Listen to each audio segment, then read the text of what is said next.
freedom of speech, fundamental rights, freedom of conscience, academic freedom, freedom of press, and the right to listen. You're listening to So to Speak, the free speech podcast, brought to you by FIRE, the Foundation for Individual Rights in Education. Okay, welcome back to So to Speak, the free speech podcast, where every other week we take an uncensored look at the world of free expression through personal stories and candid conversations. I am, as always, your host, Nico Perino, reporting today from my new Arlington, Virginia condo. No longer do I need to speak to you through my iPhone headphones. I have my fancy microphone back. I wish I could say that the move went more smoothly than it did. Unfortunately, I walked into the condo boxes in hand to find a ruptured water heater and some standing water in, I believe, 3 rooms. So yeah, I had to get the water mitigation team out to the condo that night. They cut up about a foot of drywall, a bunch of carpet. Yeah, so a lot of fun conversations the past week and a half, 2 weeks with insurance companies and general contractors, but I hope to be up and running here soon. I'm learning very quickly about the joys of home ownership that so many people have told me about.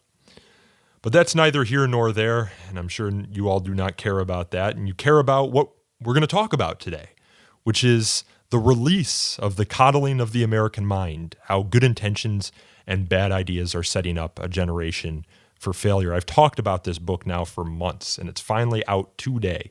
Of course, it's co-authored by the president and CEO of the Foundation for Individual Rights in Education, my boss, Greg Lukianoff, and New York University professor Jonathan Haidt. The book is already getting rave reviews from places like the Financial Times, Commentary Magazine, the Sunday Times, and it's also been featured on the cover of the New York Times Book Review with a glowing review. And I suspect I'm recording this, Friday, August 31st. The book comes out Tuesday, September 4th. This podcast comes out Tuesday, September 4th. By the time the book comes out, I'm sure you'll have read about it in even more publications. Hopefully the reviews are just as positive. If you haven't picked up the book yet, please do. We're hoping it'll land on the bestsellers list. I guess how the bestsellers list works is they take all the pre-orders and the first week sales and then calculate that to see where you land. So you've got about a week to get a copy and to learn more about the ideas that we're going to discuss today with Greg. John is not participating in this podcast. It's just me and Greg, and we recorded it in our Washington, D.C. headquarters. And Greg and John have been recording a lot of podcasts in preparation for the release of this book. They'll all come out on or shortly thereafter the release date of the book. And I wanted to try and find a way to talk about something different, something that not other podcasts will cover. And so I tried to get personal with Greg here in this conversation. He and I have known each other since I started as an intern at FIRE in 2010. And then, of course, he hired me on as his assistant in 2012. So I know a lot about him, and I know a lot about his history at FIRE. So I try to delve into some of that here in this podcast. Now, originally, this podcast was also recorded for video to put up on FIRE's YouTube channel. That YouTube channel is youtube.com/thefireorg. Some of you who are very astute listeners or big fans of the show might notice that we have a playlist for this podcast on YouTube. Most of the time, we just post the audio from the podcast on YouTube. But recently, we've started posting more video. I have this tripod that I attach my iPhone to, and I just plop it right next to me and whoever I'm talking with, and we upload that to YouTube in lieu of the audio. And I had intended to do that here with this conversation with Greg, but I guess if someone calls you in the midst of recording a video, the video stops. So I've learned my lesson. I'm going to put my phone in airplane mode moving forward, but as a result, you're not getting video from this podcast. So I'm not going to tell you too much about the book because we get into a lot of it in the course of this conversation. We start on the topic of parenting, which is a huge component of this book and one that's kind of gone unrecognized in the discussion of it. As you know, the book came out of a 2015 cover story that Greg and John wrote for The Atlantic that got tons of press. It was one of the most read cover stories for The Atlantic of all time. And in about 2016, as you'll hear from Greg, he and John decided to get the band back together and write a full book-length expansion of the article, touching on a lot of themes that they hadn't touched on in the first one, and touching on a lot of research that had come out after their article ran, and touching on some of the events that came out after their article originally ran. For example, the election of President Donald Trump and the student protest movement at places like the University of Missouri and Yale University in 2015. So without further ado, I'm going to turn it over to Greg, and I hope you enjoy this conversation.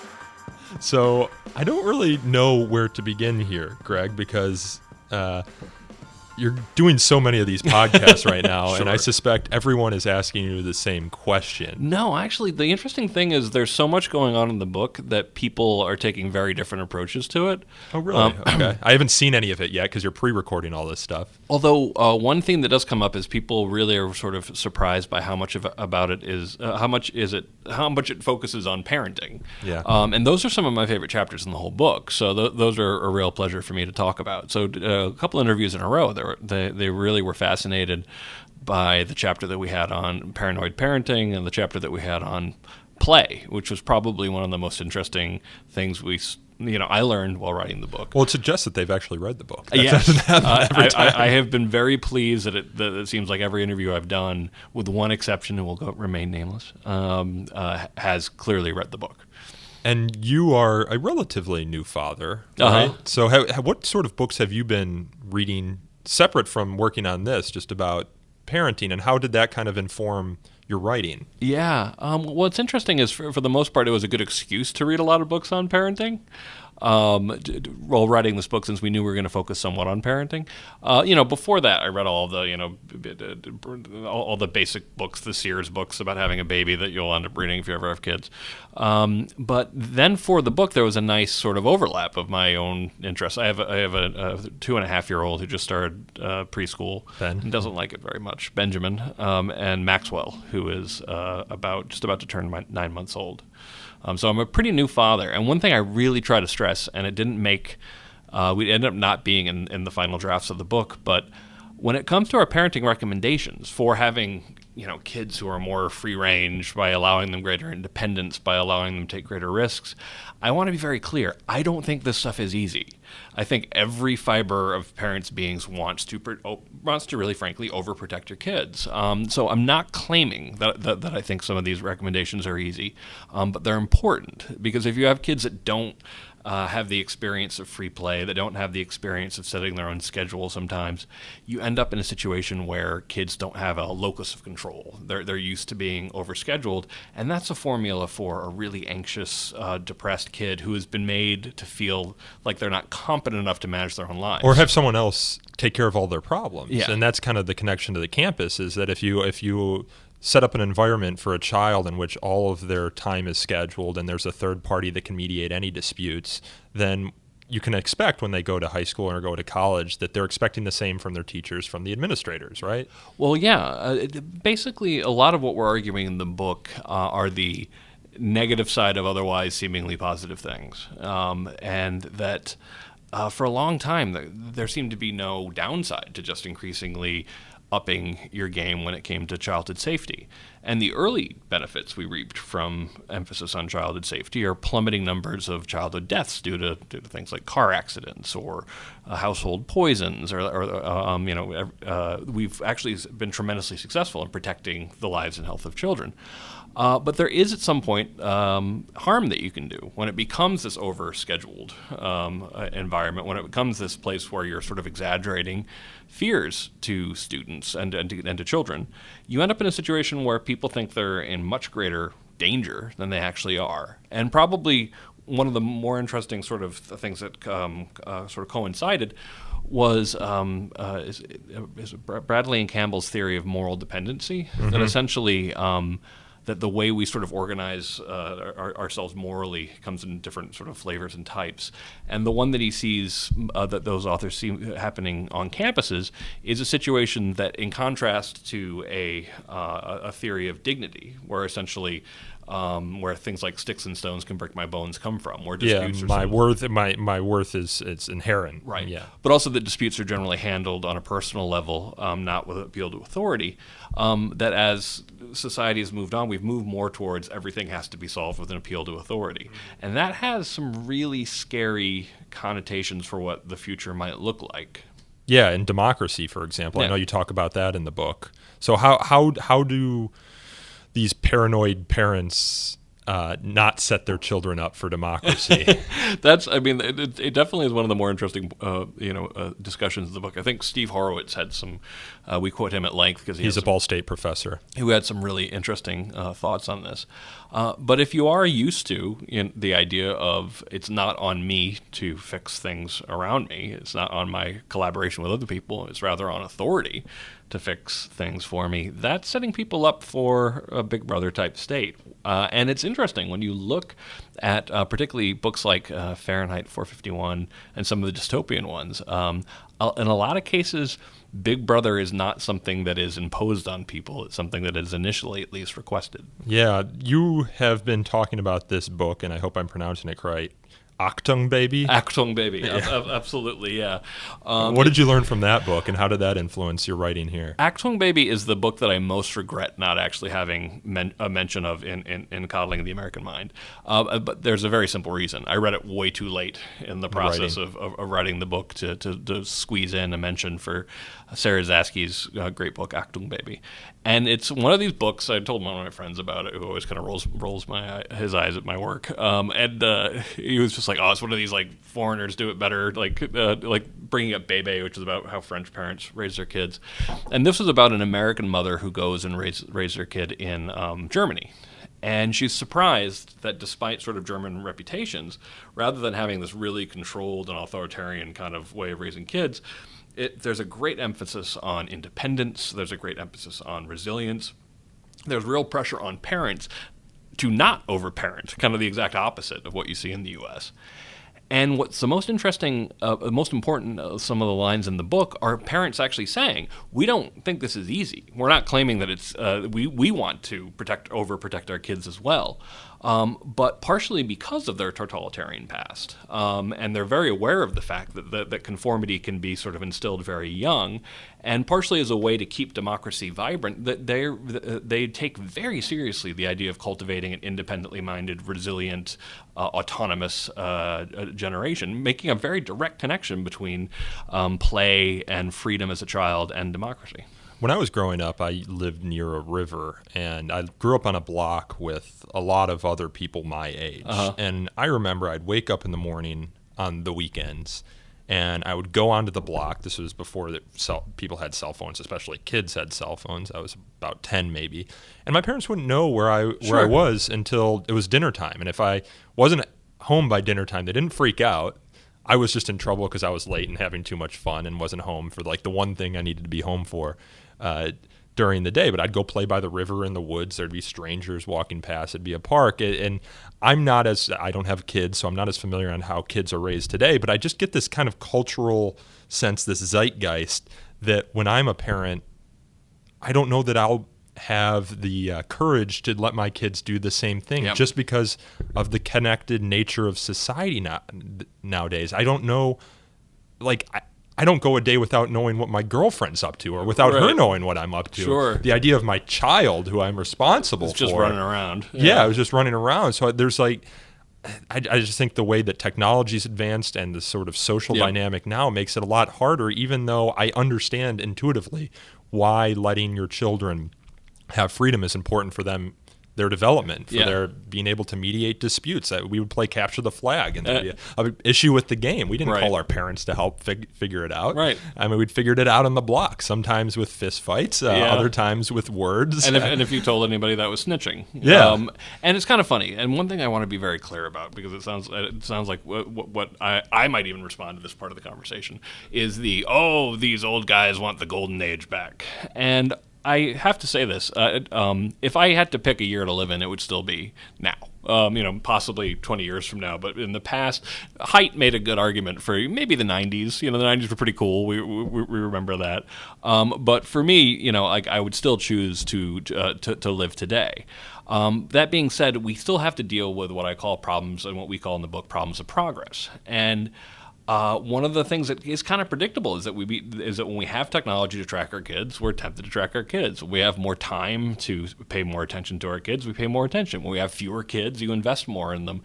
And all of these things add up to an environment that really has to there has to be institutions that check rather than exaggerate kind of our domineering nature. So unfortunately, what's happening in the U.S. is the exact opposite of the sort of cultural push towards valuing independence against the cultural tides. Everything in the U.S. Until people like Lenore Skenazy really started, her movement for free-range kids movement for free-range kids, was pushing in the opposite direction. And this includes probably the scariest versions of this is when people actually get arrested for letting their kids play by themselves in the park while they're working, for example. Or for parents who leave their kids in the car while they run into the grocery store to pick up one. My mom did that all the time. Sure. Sorry to throw you under the bus, Mom, but that was just a regular part of my childhood. Absolutely. And oftentimes it was me who didn't want to go in with her. Yeah, I mean, so a lot of this stuff, but now it's kind of like some of my happiest times I remember was walking through kind of like the depressed part of town, 40-minute walk to school. I loved it. Like it was times where I could be totally by myself. But now if you see like a 11-year-old kid walking by himself, you get really like, oh. Yeah. And what you need partially to overcome some of these problems is, one, you have to make sure that people aren't getting arrested for doing things that we would have taken for granted you could do as a kid. Because it's important to remember, the country is a lot safer now than it was when, certainly when I was a kid. Up until 1992-ish, the homicide rate had gone up pretty consistently since the 1950s. And it's just been plummeting since then. Like I said, we've all these other improvements to safety. And meanwhile, even though I could have predicted that violent crime got worse almost every year until I was like an adult, effectively, we haven't really absorbed the fact that it is actually safer in all these different ways. And what you have to do is encourage parents to get together in communities of people who practice free-range parenting, so that they're going to agree to have each other's backs as they let their kids explore for themselves, just the way we did when we were kids. Yeah, well, let's try and figure out how this parenting thing fits into the broader story that you tell in the Coddling of the American Mind. And one of the ways I thought we could do this, again, because I'm conscious that you're doing a lot of interviews right now, and I don't want to do the same thing that they all do, is take the personal touch. You and I have known each other since 2010 about. Yep. We've worked together for the past 6 years, maybe. Yeah. Closely together. My first job at Fire was as your assistant. Yep. And I'm nervous to even ask you about this stuff, despite the fact that you talk about it in the book. You're upfront about it. But the origins of this is really with you struggling with anxiety and depression, correct? Yep. So talk a little bit about those years and that process and what you learned from it. Sure. Well, okay. It's interesting because there's a passage in the book where I talk about my own worst situation with depression, in which I was actually hospitalized. I would have bouts of depression almost every year. And in 2007, they got really, really severe. That was actually about 2 years into my presidency of Fire. Was it a seasonal thing, or was it? It tended to get worse when it got darker. Yeah, winter. Yeah, definitely the seasonal thing made everything worse. But I was hospitalized as a danger to myself, and the section I wrote in there, it's kind of funny because like when you're writing, it feels so private. It took me talking about it much later on to be like, oh my God, I put in the book like a description of like how bad it got that I haven't even told my wife, and my family doesn't know how bad it actually was. So I'm like, somehow you have this like false sense of like, oh well, I'm just writing this down. It's like, oh boy, it's probably the most public thing I've ever done. But anyway, I wanted to be honest about it, and I wanted to explain how I came to become familiar at a very intimate level with cognitive behavioral therapy. And I got depressed in 2007, partially really because of the job. I was not very happy in Philadelphia. Being stuck in the middle of the culture wars really, frankly, was exhausting. I remember dating someone in Philadelphia who actually said, when I said that, I'm willing to defend Nazis, of course I'm willing to defend Republicans, and she actually said to me, well, maybe Nazis are worse. I was like, okay, so it was a very alienating kind of like rough period. And it's kind of worse. I mean, the culture wars are worse now too, and they're even more intense now. So I'm with you on Philly too. There was a lot of dark. It was a pretty dark time, and it was hopefully the worst. Knock on wood, I'll ever be. But the thing that really helped me was, one, moving closer to family and moving to New York, where Fire had an office for a little while. And the other thing was cognitive behavioral therapy. And cognitive behavioral therapy is essentially, to really boil it down, it's learning to argue rationally with yourself. And what I mean by that is you get a list of cognitive distortions, and those are crazy, exaggerated thoughts that almost everybody engages in to some degree. So, but let's give an example of like a real cognitive distortion. You go on a date, it doesn't go well, and immediately you're like, I'm going to die alone. That's catastrophizing. That's black and white thinking. That's any number of cognitive distortions. And I'm doing it right now with my apartment that had the water heater Right, damage. exactly. I'm thinking like behind every wall is a pipe that is about to burst. This is it for me, folks. I'm never going to be able to live here. I'm not going to make it. Even what we're doing right there is actually a little bit of a version of cognitive therapy. You're kind of like, you're talking yourself down by sort of recognizing how ridiculous your own thoughts can be. Well, I mean, when all this stuff was going down that I mentioned in the introduction to this podcast about my condo, I was thinking, I was like spiraling downward, the depths of despair, and I was thinking to myself, because we're working so much on this book, I'm like, this is a distortion. Yeah, this is a distortion. Everything here is fixable. Right. There are not like little demons seeking to break my pipes behind the walls. Like not every drop of water I hear is going to go after my drywall. Yeah, Nazis are probably not going to destroy my village. I mean, like that was always the thing that my dad grew up in Yugoslavia, and they were occupied by Nazis, and to me that was always kind of like, well, at least Nazis didn't destroy my village today. It was always, a messed up kind of form of putting it in therapy. context. Yeah, at least I haven't lost my condo to a wildfire, for example. Well, exactly. Seriously, yeah. Yeah, and so cognitive behavioral therapy, it doesn't work right away. I did want to emphasize that even though it's relatively simple to do, if you don't do it every day or more than every day, it doesn't work. And it takes a while, and it can be kind of subtle.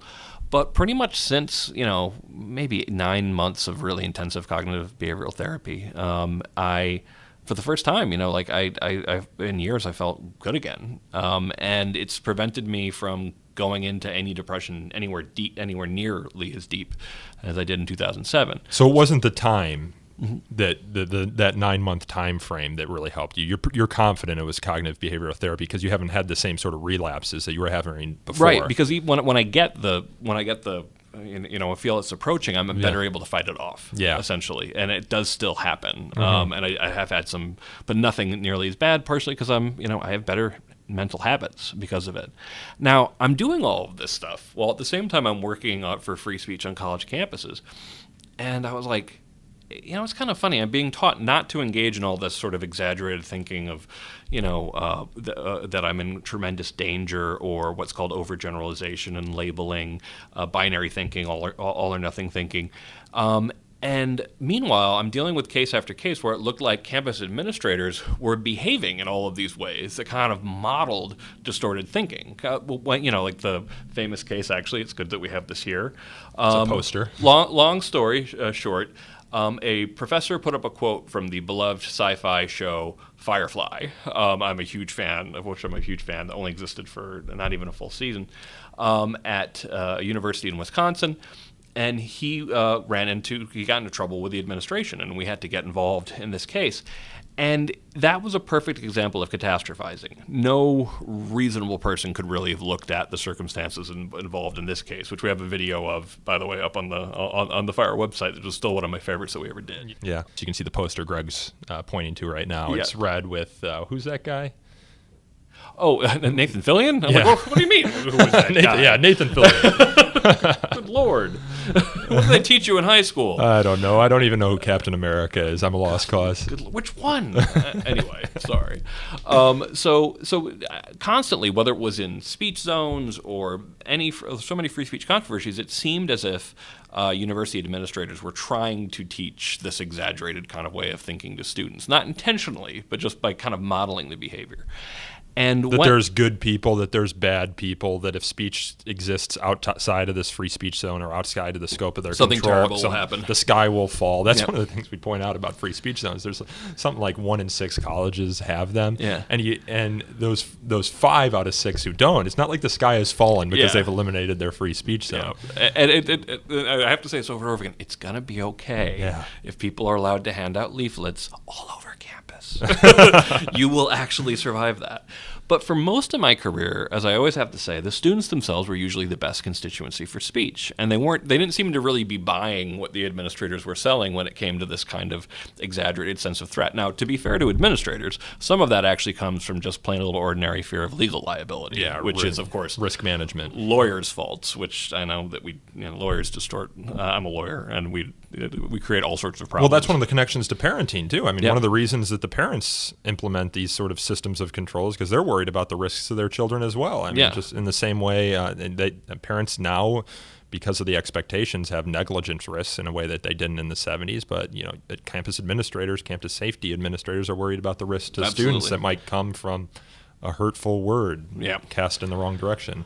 So when we saw this shift in 2013, 2014, that was really kind of the pivotal year where we saw more students pushing for disinvitations, for new speech codes, microaggression style policy, for trigger warning policies. It seemed to happen almost overnight. Because I worked with you on your first book, Unlearning Liberty, Campus Censorship, and the End of American Debate. It was 2012. Yeah, and those words weren't even in our lexicon. I mean, they'd been floating around, but I'm not even sure they were in the book. They're not in the book. In 2012, things actually, I feel like it was a little bit of a lull, and only in the sense that we went through a brief period where the kind of cases we were seeing were what I would call the don't question authority cases, which are always going to happen. They're always like someone's too big for their britches at a university, mid-level administrator. How dare you criticize the parking garage? How dare you criticize the park? How many of them had to do with parking is actually really funny. Right now we have the case at Rensselaer Polytechnic Institute where the students want to keep their student union that they've had for over 100 years, and the administrators are trying to take it away. And that's a clear, you're questioning our authority, therefore you must be silenced. Classic abuse of power, which you're always going to see. And in a sense, I took that as almost a sign of progress, that if we're moving back to the kind of cases that are as old as time itself, maybe we've made some progress. But around 2013, 2014, just a year after Unlearning Liberty comes out, we started seeing a lot more cases involving students demanding censorship, and increasingly they were making sort of medicalized arguments that essentially having the speaker on campus would be traumatic to me, having this debate on campus would be traumatic to me, and oftentimes also concluded with, though I don't have PTSD, but we should not do the following things because other people might.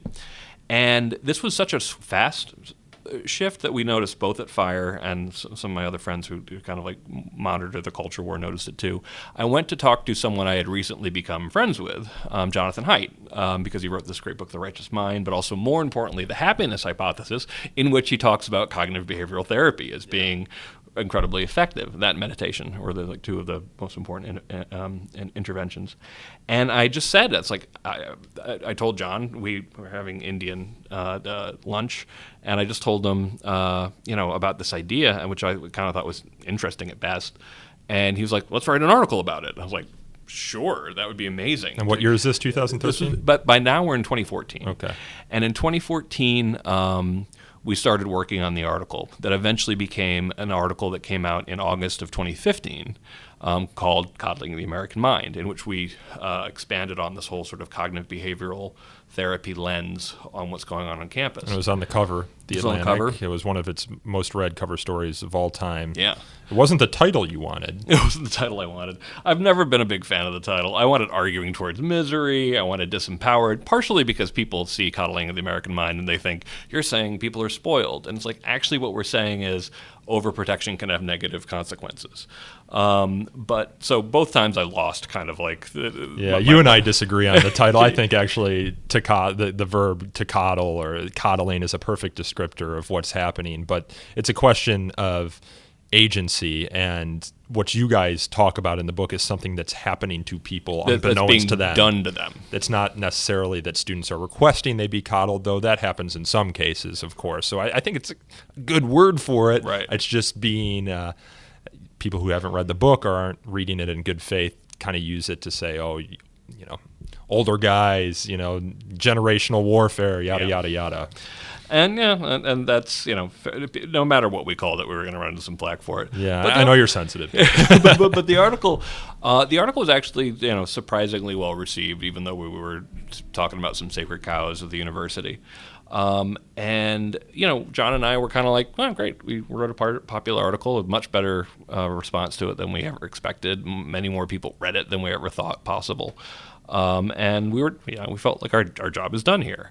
But then what happened is things just got a lot worse on campus. And when we wrote the article on 2015, we had heard stories about psychological health centers being overwhelmed at universities. We'd heard a lot of stories from administrators saying something's happened. We're seeing a lot more anxiety and depression, a lot more students who we believe are suicidal.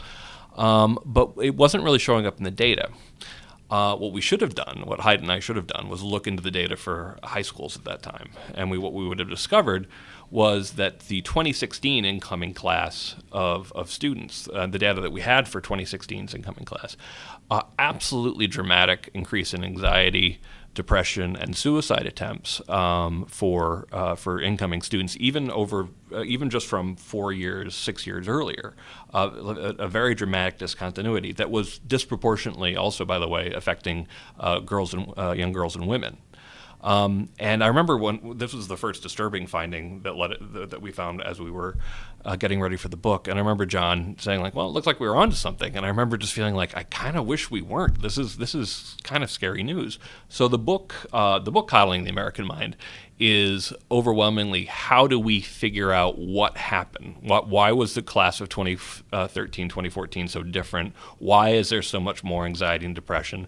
And one thing we added to it, getting outside of the mental health sphere, and why has polarization increased so much? Why do we have such a partisan, such a sort of nasty kind of like hyper politicized kind of environment? And just like in the article in 2015, our argument was essentially, well, why is there increased anxiety and depression on campus? Because we're teaching a generation the habits of anxious and depressed people, the intellectual habits. But you were careful not to take a step too far in that article. You speculated that because these students were being taught or encouraged to engage in cognitive distortions, that it might have negative ramifications on their health. It wasn't until the next year or two that you really saw the data that bore out that, well, wow, there might be a connection here. Well, there was enough data to say that there is some data that supports this, but just not enough. But by the time we finished the article, it was overwhelming. Just how clear it was that there was a serious mental health crisis on campus. And that comes from, we think, at least to a degree, that if you teach people the intellectual habits of anxious and depressed people, don't be surprised if they end up being anxious and depressed.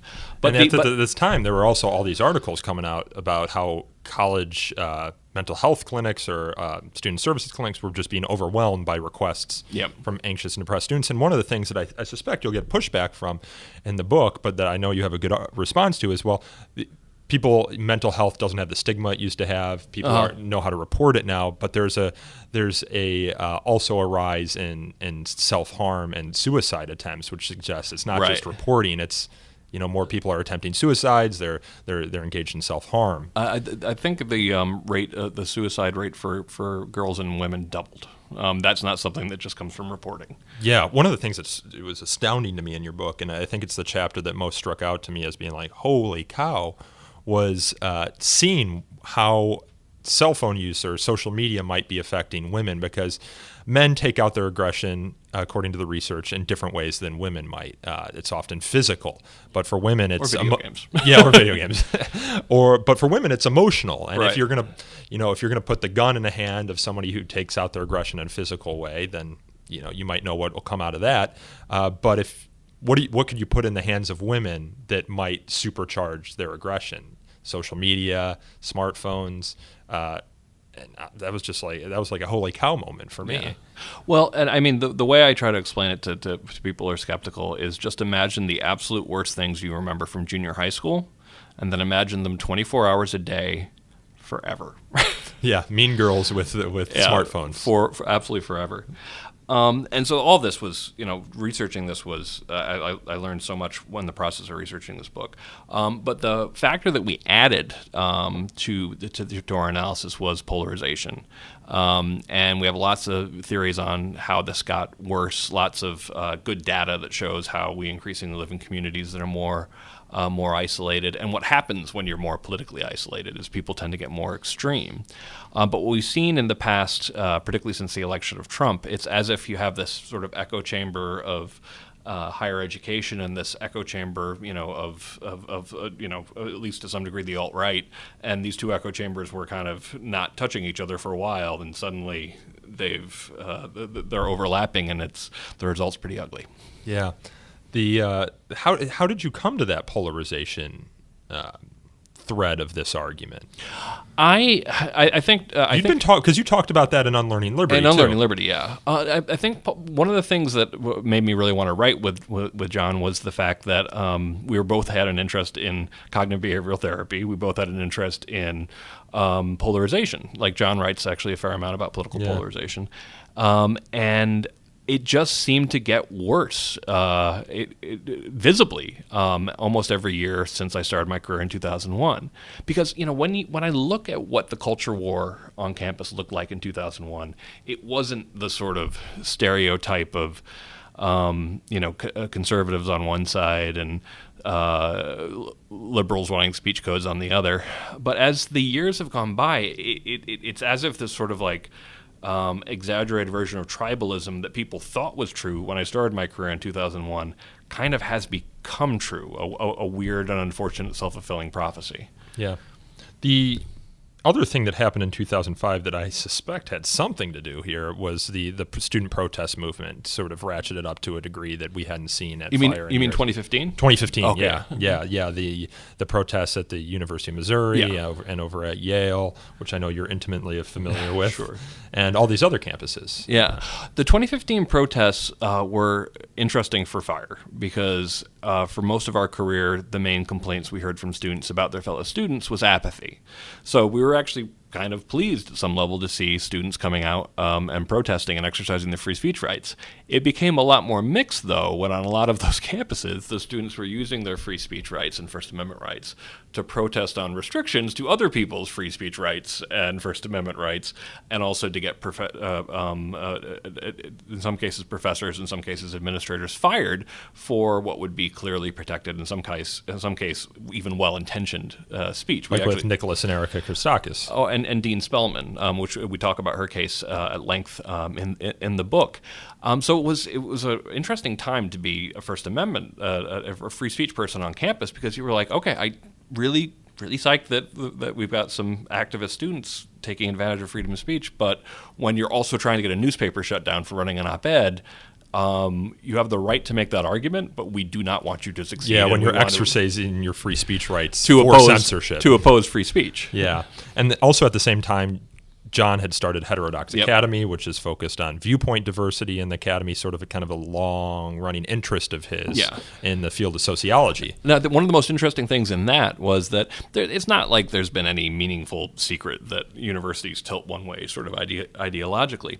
But what I didn't know, and I think most people didn't know before Haidt and others really looked into it, was that the ratio of conservative to liberal might have been more like 2-to-1, 3-to-1 up until around the late 90s, and then you just see this sort of like skyrocketing increase in the disproportionate number of liberal versus conservative faculty members. And that was something that realizing that happened kind of like while I was starting my career out does kind of help explain some of the tribalism, because you've never actually even met someone who disagrees with you on 6 out of 9 of your core political beliefs. That can create a pretty ugly situation the first time you actually do run into someone. It's easier to pigeonhole them as evil, which is one of the things you talk about, that the world is divided into good and evil people. You in your book, you pinpoint three great untruths, as you call them. These are things that are, if adopted by the general public, they're mental habits of anxious and depressed people, more or less, building off of the cognitive behavioral therapy argument. Not just anxious and depressed people. They're bad habits. They're habits that will harm your life, and both the ancients, either Eastern or Western, and modern psychology can say if you believe these things, it's going to harm you. And what are the three things? The three things is what doesn't kill you makes you weaker, which is of course a little bit of a play on Nietzsche. It doesn't kill you, make you stronger. Your feelings are always right, and the world is divided into good people and bad people. We say them in slightly different ways all throughout it. And then you go on to demonstrate how these these great untruths are being taught on the playground and all the way up to campus. Right, exactly. And it's kind of funny that the technique we ended up using is sort of negative advice, as I would call it. And one of the reasons why I'm so drawn to negative advice is because my family actually, we tend to give advice to each other sometimes in negative advice. Rather than saying, to my sister, don't stress out about that. Don't get too angry about that. The way we'd be is like, you know what, Alex, you know what you should do? You should take that anger and you should ball it up and fixate on it. Like, basically, like, we can't, there's some sarcastic side to us but we actually, in doing that, kind of realize that in some ways showing what the bad response would be is in some ways more valuable than giving your overall advice on what the good response would be. It's to agree and amplify, which I think comes from Always Sunny in Philadelphia. Right. Which has a way of demonstrating to you the absurdity of your thinking. Yeah, absolutely. And also in this case, given how polarized the country is, and we recognize, maybe if we can't agree on what good advice is, at least we can agree on what terrible advice looks like. Yeah.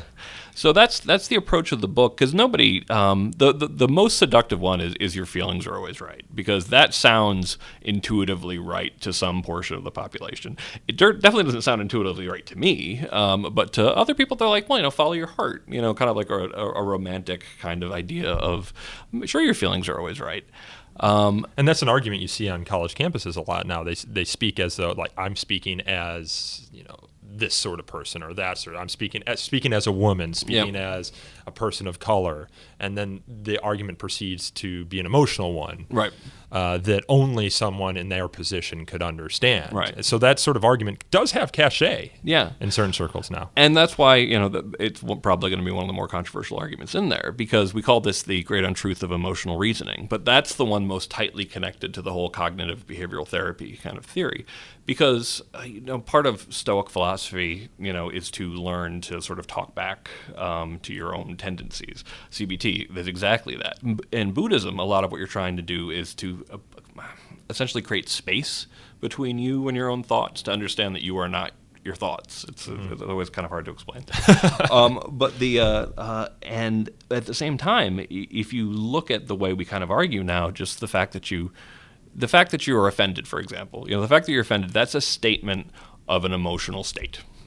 It's not an argument of itself. And that sounds like a very cold-hearted thing to say, but as someone who knows what your life can look like if you just sort of follow what the voices in your head are telling you, I think it's really better to be a little more critical. I think there was Susan Davis. She wrote a book that I'm currently reading, talks about emotions being information, not instructions. Huh, that's interesting. Yeah, well, you were working on another book as before you started working on this one. You had and I forget exactly how it came about that you decided to get together with John to get the band back together and build off of the Atlantic article to write a book. How did that second collaboration come about? Was it just... I don't really remember what the final situation was, but just things seemed to be getting kind of progressively worse on campus. And so John and I just started talking about it. We decided to, write a book about it. Write a proposal. I know there were a lot of interest in getting the band back together because the Atlantic article was so popular. And initially, we were just, when people bring it up, we're like, we're happy with our article. And this was in the early fall of 2016. And we signed the agreement right around the time of the 2016 election. And since part of the theory was polarization, and frankly, all of us thought that it was going to be President Hillary Clinton, signing the agreement right around the time that the election happened, we're like, okay, so it's not probably crazy to guess that the polarization is about to get a little more intense. And of course, the spring of 2017 semester was the first time in my career. Certainly, there was violence on campus in the 70s and the 60s, but in my career, that I saw actual violence happening on campus. So things did get really much more intense. So one thing that led to the delay in the book, we were originally supposed to come out with this in the spring of this year, but so much was happening as we were writing the book, and we had to eventually stop just adding new material because there was just a lot of disturbing trends. There was a new study out on trigger warnings too. Yeah. That's not going to be in this book, but more or less corroborates the arguments you make in it that if you prime people to be hurt by content, that they will. Oh, to be anxious about content. And that's something that we predicted. To be clear, it's one study, and that doesn't prove it, but it does give some interesting evidence that maybe there might be unforeseen negative consequences to what you think of as kind and compassionate thing, which is essentially what we're saying all throughout the book. A lot of these things that we thought had no downside might in fact actually have downsides if taken too far. Yeah, but this book also isn't one of dire warning, it's also one of solutions. You spend a good chunk of the latter part of the book talking about how we can create wiser universities, wiser schools, wiser societies. I forget all the words you go through. But wising up. It's wising up. Yeah. And why did you think that was necessary? And was it hard to come up with those solutions? Well, we definitely wanted to say very much at the beginning of that section, these are some of our ideas. We hope that this book will spawn a discussion about what other ideas are out there to help fix the problems we identify in the book. So when we talk about wise parenting, the free range kids movement is a big part of that. One thing that we kind of surprised ourselves by coming to the conclusion, something that could be very positive, would be allowing. Making a cultural norm of a gap year, and I'm thinking about this for my sons to be like, listen, there's probably nothing more valuable you can do before you go to college than spend a year working a jobbity job. You'll learn tremendously from that and skills you can't learn in any other way. Yeah, the three parts in the wising up part of the book are wiser kids, wiser universities, and wiser societies. I also see here in the acknowledgments there's a how to do CBT section. No, talk to me a little bit about now.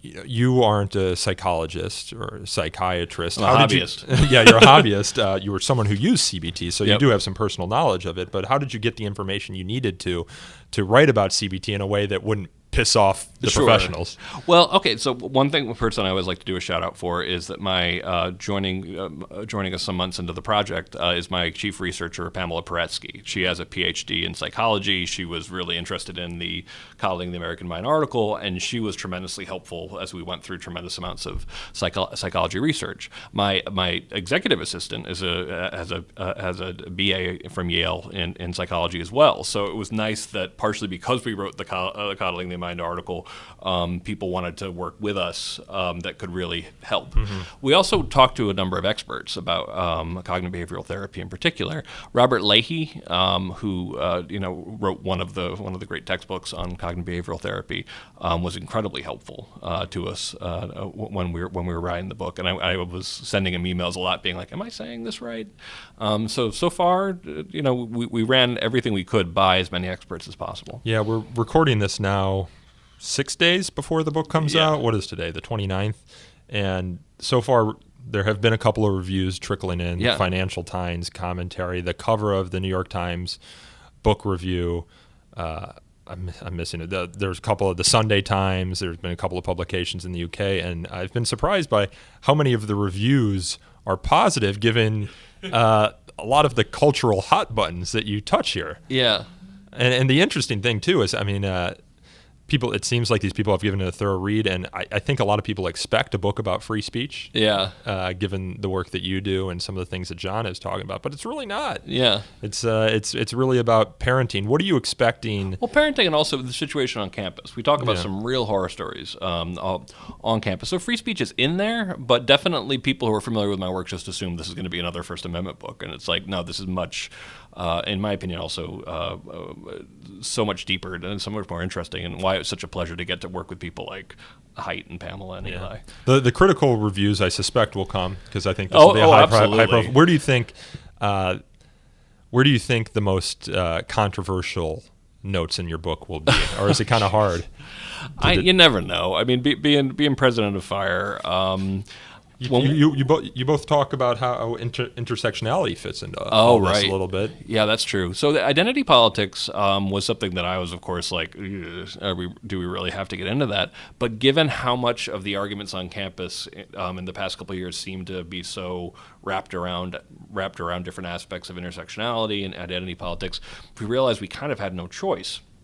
But when John wrote the first draft of the chapter on intersectionality and identity politics, I was really pleased to see he grounded it in really well-established group polarization science, that essentially it's really easy to make even people who otherwise consider themselves from the same in-group feel competitive and even hostile to each other if you make the circumstances right or wrong, depending on how you look at it.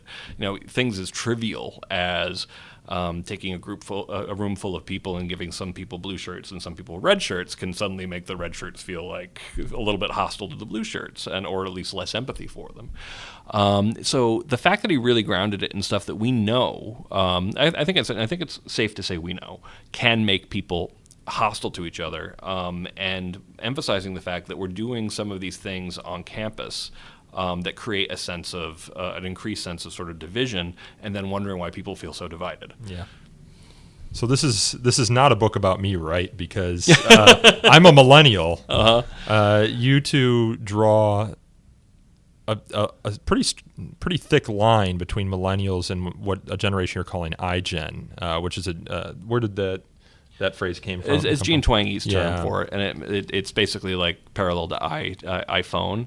Twangy, we did really do a deep dive into her research, and we absolutely think she's onto something, and that's one of the reasons why we wanted to use her term when we're talking about the generation we're talking about. Now, of course, everybody thinks we're talking about millennials, and they're like, "Oh, millennial bashing." Talking about me, yeah. And I am always like, no. Actually, I think millennials get a pretty bad rap. I think that overall, like, the sort of story about millennials is pretty harsh. When it comes to iGen, there are some really interesting characteristics that iGen has. One of the most interesting that doesn't get a lot of coverage in the book, I think we mentioned it though, is for the polarization chapters, is that you might be surprised to know that actually there are more self-identifying conservatives among iGen than there are among millennials. Oh, interesting. And people are like, that's surprising. I'm like, yes, and they're coming from the moderates, because the moderate part of the equation has largely decreased, like, pretty dramatically.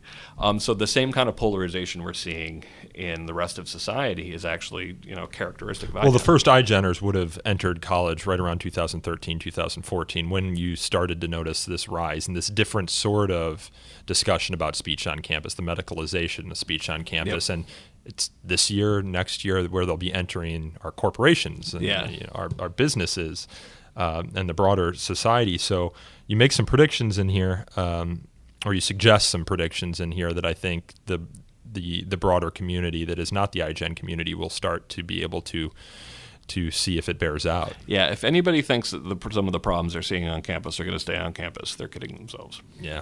All right, Greg. Well, I think we're going to leave it there. Is there anything else you wanted to mention before we sign off? I hope something doesn't come up before we run this next week. But I always like to give a shout out once again for Pamela Pretsky for coming up, for coining the term safetyism. That was we had a long standing discussion of, like, what will we call this phenomena, and herd has definitely won out, and it's been interesting watching the coverage, like how much people have taken to that term. Yeah. The book is available on Amazon, wherever fine books are sold, and a portion of the proceeds go to support Fire. So if that's not if the ideas in the book aren't enough to get you out to buy it, and you love Fire, do it for that. And you want to buy 100,000 copies. Yeah. Love to see it land on the bestsellers list. So, Greg, thanks for talking to me today. Thanks for having me, Nico. Right. That was my boss, the man who hired me to come to the Foundation for Individual Rights in Education. That was Greg Lukianoff. You can find he and Jonathan Haidt's book, The Coddling of the American Mind, How Good Intentions and Bad Ideas Are Setting Up a Generation for Failure, wherever fine books are sold. As always, this podcast is hosted by me, produced by me as well, and recorded and edited by my colleague, Aaron Reese. Although this one was recorded by me, so this one was just edited by my colleague, Aaron Reese. To learn more about So to Speak, as always, you can follow us on Twitter at twitter.com/freespeechtalk, or like us on Facebook at facebook.com/so to speak podcast. You can also email us feedback at sotospeak@thefire.org. And please leave us a review. If you like this podcast, Google Play, Apple Podcasts, Spotify, Stitcher, I don't know, wherever you can leave a review, please do it. It helps attract new listeners to the show, perhaps more than anything else. And until next time, check out The Coddling of the American Mind, order it, help us land on the bestsellers list, and thank you again for listening.